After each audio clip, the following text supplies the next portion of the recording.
नमस्कार मंडळी, स्वागत आहे तुमचं शेती आणि सरकारी योजना या यूट्यूब चॅनलमध्ये। मित्रांनो, आजचा व्हिडिओ महाराष्ट्रातील संजय गांधी निराधार योजना आणि श्रावणबाळ योजनेतील दिव्यांग लाभार्थ्यांसाठी अत्यंत महत्त्वाचा आहे, कारण राज्य सरकारकडून सप्टेंबर महिन्याच्या निधी वितरणासंदर्भात 24 ऑगस्ट 2026 रोजी एक महत्त्वाचा शासन निर्णय जाहीर करण्यात आला आहे। या निर्णयानंतर एक महत्त्वाची बाब समोर आली आहे। यापूर्वी ऑगस्ट महिन्यासाठी मंजूर करण्यात आलेल्या निधीची रक्कम आणि आता सप्टेंबर महिन्यासाठी मंजूर करण्यात आलेल्या निधीची रक्कम यामध्ये फरक दिसून येत आहे। म्हणूनच आजच्या या व्हिडिओमध्ये आपण सविस्तरपणे पाहणार आहोत की पूर्वी किती निधी मंजूर करण्यात आला होता, आता किती निधी मंजूर झाला आहे आणि दोन्ही रकमांमध्ये नेमका किती फरक आहे आणि या वाढीव निधीचा फायदा कोणत्या दिव्यांग लाभार्थ्यांना होऊ शकतो। त्याचबरोबर संजय गांधी निराधार योजनेतील दिव्यांग लाभार्थी आणि श्रावणबाळ योजनेतील दिव्यांग ज्येष्ठ नागरिकांसाठी मंजूर झालेल्या निधीची माहिती देखील आपण पाहणार आहोत, म्हणून व्हिडिओ शेवटपर्यंत नक्की पहा। व्हिडिओ सुरू करण्यापूर्वी एक छोटीशी विनंती आहे, तुम्ही जर या चॅनेलवर पहिल्यांदाच आला असाल तर चॅनेलला नक्की सबस्क्राईब करा, जेणेकरून संपूर्ण अपडेट्स तुम्हाला वेळेवर मिळतील। चला तर मंडळी, व्हिडिओला सुरुवात करूया। सप्टेंबर महिन्याच्या निधीसाठी महत्त्वाचा शासन निर्णय। मित्रांनो, 24 ऑगस्ट 2026 रोजी राज्य सरकारकडून सप्टेंबर महिन्याच्या निधी वितरणासंदर्भात महत्त्वाचा शासन निर्णय जाहीर करण्यात आला। या शासन निर्णयामध्ये विविध योजनेतील लाभार्थ्यांसाठी निधी मंजूर करण्यात आला आहे, परंतु या नवीन निर्णयाचा अभ्यास केल्यानंतर एक महत्त्वाची गोष्ट लक्षात येते। यापूर्वी ऑगस्ट महिन्यासाठी जो निधी मंजूर करण्यात आला होता आणि आता सप्टेंबर महिन्यासाठी जो निधी मंजूर झाला आहे, या दोन्ही रकमांमध्ये लक्षणीय फरक दिसत आहे। या फरकामागेच काय कारण आहे आणि अचानक निधीची रक्कम का वाढली आहे, याबाबत संबंधित अधिकाऱ्यांकडे विचारणा करण्यात आली। त्या माहितीच्या आधारे या वाढीव निधीचा संबंध काही अशा लाभार्थ्यांशी जोडला जात आहे ज्यांना यापूर्वी विविध कारणांमुळे लाभ मिळाला नव्हता किंवा ज्यांची प्रक्रिया पूर्ण होणे बाकी होते। आता जाणून घेऊया संजय गांधी दिव्यांग लाभार्थ्यांसाठी जुन्या आणि नवीन निधीमध्ये किती फरक। मित्रांनो, यापूर्वीच्या शासन निर्णयामध्ये संजय गांधी योजनेतील दिव्यांग लाभार्थ्यांसाठी मंजूर करण्यात आलेली रक्कम होती 125,87,91,240 रुपये। आता नवीन शासन निर्णयामध्ये म्हणजेच 24 ऑगस्ट 2026 रोजी जाहीर करण्यात आलेल्या निर्णयामध्ये या संदर्भातील मंजूर निधीची रक्कम वाढलेली दिसत आहे। नवीन शासन निर्णयानुसार मंजूर करण्यात आलेली रक्कम आहे 131,15,69,700 रुपये। म्हणजे जुन्या आणि नवीन मंजूर निधीची तुलना केल्यानंतर निधीच्या रकमेमध्ये वाढ झाल्याचे स्पष्ट दिसून येते। दोन्ही रकमेतील हा फरक आहे 5,27,78,460 रुपये। ही वाढ संजय गांधी योजनेतील दिव्यांग लाभार्थ्यांच्या संदर्भातील निधीमध्ये दिसून येत आहे। त्यामुळे हा बदल लक्षात घेण्यासारखा आहे, कारण यापूर्वी मंजूर झालेल्या निधीच्या तुलनेत आता सप्टेंबर महिन्यासाठी अधिक निधी मंजूर करण्यात आलेला आहे। संजय गांधी दिव्यांग योजनेतील निधीमध्ये किती टक्के वाढ। आता फक्त रकमेतील फरक पाहून थांबून चालणार नाही, तर ही वाढ टक्केवारीमध्ये किती आहे हे देखील समजून घेणे महत्त्वाचे आहे। संजय गांधी योजनेतील दिव्यांग लाभार्थ्यांसाठी मंजूर करण्यात आलेल्या जुन्या आणि नवीन निधीची तुलना केल्यानंतर ही वाढ सुमारे 4.19% इतके असल्याचे सांगण्यात आले आहे। म्हणजे सप्टेंबर महिन्यासाठी मंजूर झालेला निधी हा पूर्वीच्या मंजूर रकमेतून वाढीव स्वरूपात आहे। ही वाढ नेमकी कोणत्या लाभार्थ्यांच्या समावेशामुळे झाली असावी याबाबत संबंधित स्तरावर माहिती घेण्यात आली असता यापूर्वी लाभ न मिळालेले किंवा प्रक्रियेमध्ये अडचणी असलेले काही लाभार्थी यांमध्ये महत्त्वाचे ठरू शकतात।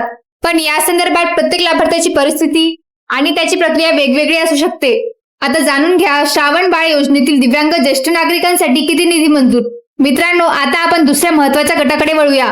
हा गट म्हणजे श्रावणबाळ योजनेतील दिव्यांग लाभार्थी, विशेषतः ज्येष्ठ नागरिकांमध्ये येणारे दिव्यांग लाभार्थी। या लाभार्थ्यांसाठी देखील जुन्या आणि नवीन मंजूर निधीमध्ये वाढ झाल्याचे दिसून येत आहे। यापूर्वीच्या मंजूर निधीची रक्कम होती 10,50,00,000 रुपये, तर नवीन शासन निर्णयामध्ये या लाभार्थ्यांसाठी मंजूर करण्यात आलेली रक्कम झाली आहे 12 कोटी रुपये। म्हणजेच या दोन्ही रकमांची तुलना केल्यानंतर येथेही निधीमध्ये वाढ झाल्याचे स्पष्ट दिसून येते। या वाढीची रक्कम आहे 1,50,00,000 रुपये। त्यामुळे संजय गांधी योजनेतील दिव्यांग लाभार्थ्यांप्रमाणेच श्रावणबाळ योजनेतील दिव्यांग ज्येष्ठ नागरिकांसाठी मंजूर निधीमध्येही वाढ झालेली दिसत आहे। श्रावणबाळ दिव्यांग लाभार्थ्यांच्या निधीमध्ये किती टक्के वाढ। मित्रांनो, आता या वाढीची टक्केवारी पाहिली तर श्रावणबाळ योजनेतील दिव्यांग ज्येष्ठ नागरिकांसाठी मंजूर निधीमध्ये सुमारे 14.29% वाढ झाल्याचे दिसून येते। ही वाढ संजय गांधी योजनेतील दिव्यांग लाभार्थ्यांच्या निधीतील वाढीपेक्षा टक्केवारीच्या दृष्टीने अधिक आहे।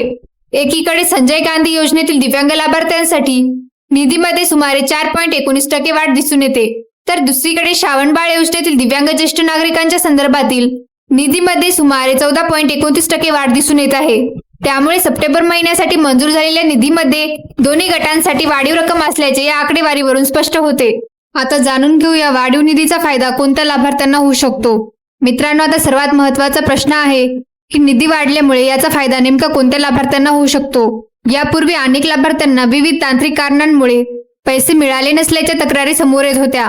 जेव्हा एखाद्या महिन्याचा हप्ता लाभार्थ्यांच्या खात्यात जमा झाल्याची माहिती दिली जाते, तेव्हा काही लाभार्थी मात्र अद्याप त्यांच्या खात्यात पैसे जमा झाले नसल्याचे सांगत असतात. अशा लाभार्थ्यांची संख्या कमी अधिक असू शकते. त्याचबरोबर महाराष्ट्रातील अनेक नागरिकांसाठी नव्याने अर्ज केले आहेत. काही नवीन लाभार्थ्यांचे म्हणणे असे आहे की अर्ज करून 4-5 महिने झाले असूनही त्यांच्या खात्यात अद्याप पैसे आलेले नाहीत.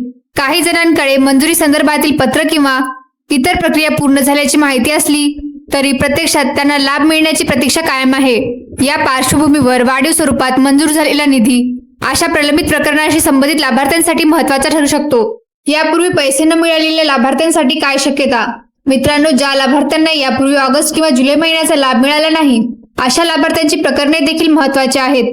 काही लाभार्थ्यांचे पैसे तांत्रिक कारणांमुळे अडकलेले असू शकतात. काही ठिकाणी डीबीटीशी संबंधित समस्या असू शकतात, तर काही अर्जांमध्ये किंवा लाभार्थ्यांच्या स्थितीमध्ये काही अडचणी असू शकतात. जर संबंधित प्रकरणातील अडचण दूर करण्यात आली असेल आणि आवश्यक प्रक्रिया पूर्ण झाली असेल तर अशा लाभार्थ्यांचा विचार होऊ शकतो. मात्र केवळ निधी वाढला आहे म्हणून प्रत्येक प्रलंबित लाभार्थ्यांच्या खात्यात आपोआप पैसे जमा होतील असे निश्चितपणे म्हणता येणार नाही.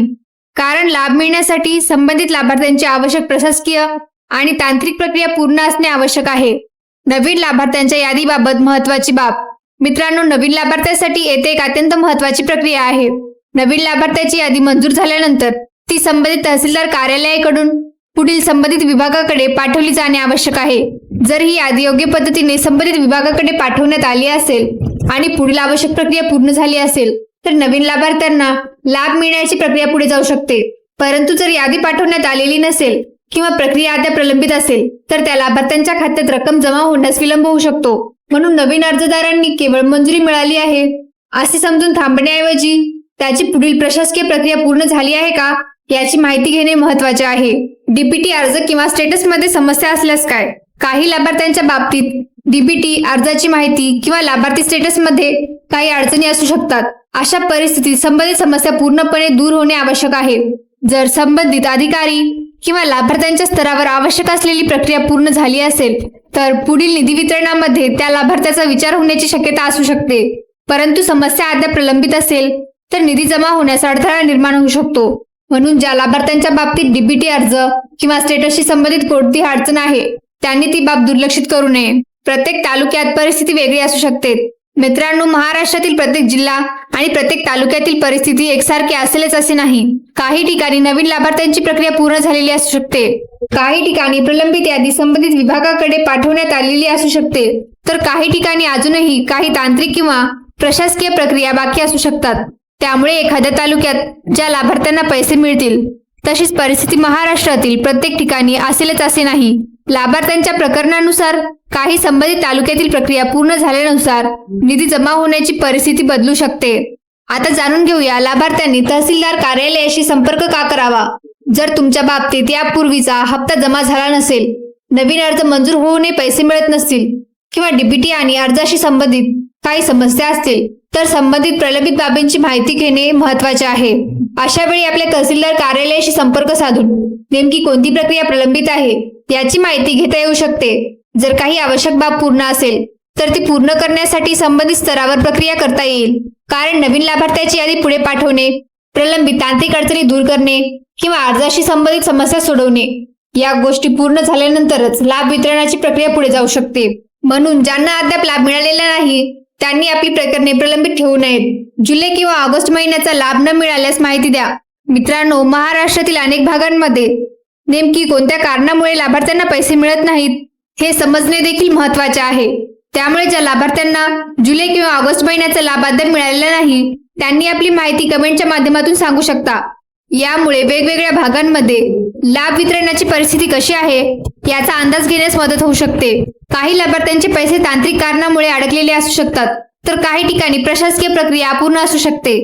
म्हणून प्रत्येक लाभार्थ्याने आपल्या प्रकरणाची स्थिती तपासणे महत्त्वाचे आहे. मित्रांनो, आजच्या संपूर्ण माहितीतून एक महत्त्वाची बाब स्पष्ट होते की 24 ऑगस्ट 2026 रोजी जाहीर झालेल्या शासन निर्णयामध्ये सप्टेंबर महिन्यासाठी मंजूर करण्यात आलेल्या निधीची रक्कम यापूर्वीच्या निधीपेक्षा वाढीव स्वरूपात आहे. संजय गांधी दिव्यांग लाभार्थ्यांसाठी पूर्वी 125,87,91,240 रुपये मंजूर करण्यात आले होते. आता नवीन निर्णयामध्ये ही रक्कम 131,15,69,700 रुपये इतकी झाली आहे. म्हणजेच येथे 5,27,78,460 रुपयांची वाढ दिसून येते आणि ही वाढ सुमारे 4.19% आहे. त्याचप्रमाणे श्रावणबाळ योजनेतील दिव्यांग ज्येष्ठ नागरिकांसाठी पूर्वी 10,50,00,000 रुपये मंजूर करण्यात आले होते. नवीन निर्णयामध्ये ही रक्कम 12 कोटी रुपये झाली असून त्यामध्ये 1,50,00,000 रुपयांची वाढ दिसून येते. या वाढीची टक्केवारी सुमारे 14.29% आहे.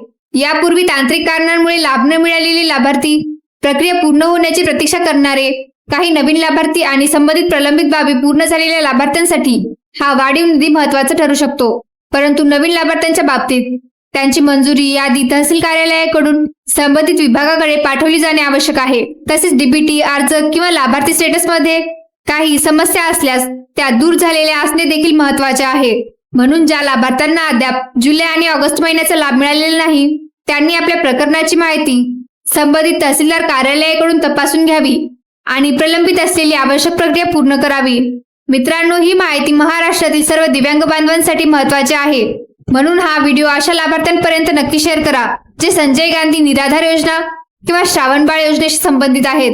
व्हिडिओमधील माहिती उपयुक्त वाटली असेल तर व्हिडिओला लाईक करा आणि आपल्या चॅनलवर पहिल्यांदाच आला असाल तर अशाच महत्त्वाच्या सरकारी योजना आणि लाभार्थ्यांसाठीच्या अपडेट मिळवण्यासाठी चॅनलला नक्की सबस्क्राईब करा. अशाच महत्त्वाच्या अपडेट्स दररोज तुम्हाला तुमच्या मोबाईलवर मिळवायचे असतील तर आमच्या व्हॉट्सअप ग्रुपमध्ये नक्की सामील व्हा. व्हॉट्सअप ग्रुपची लिंक या व्हिडिओच्या डिस्क्रिप्शनमध्ये दिलेली आहे. त्या लिंकवर क्लिक करा आणि लगेच ग्रुपमध्ये सामील व्हा. धन्यवाद. भेटूया पुढील नवीन आणि महत्त्वाच्या अपडेटसह. जय हिंद, जय महाराष्ट्र.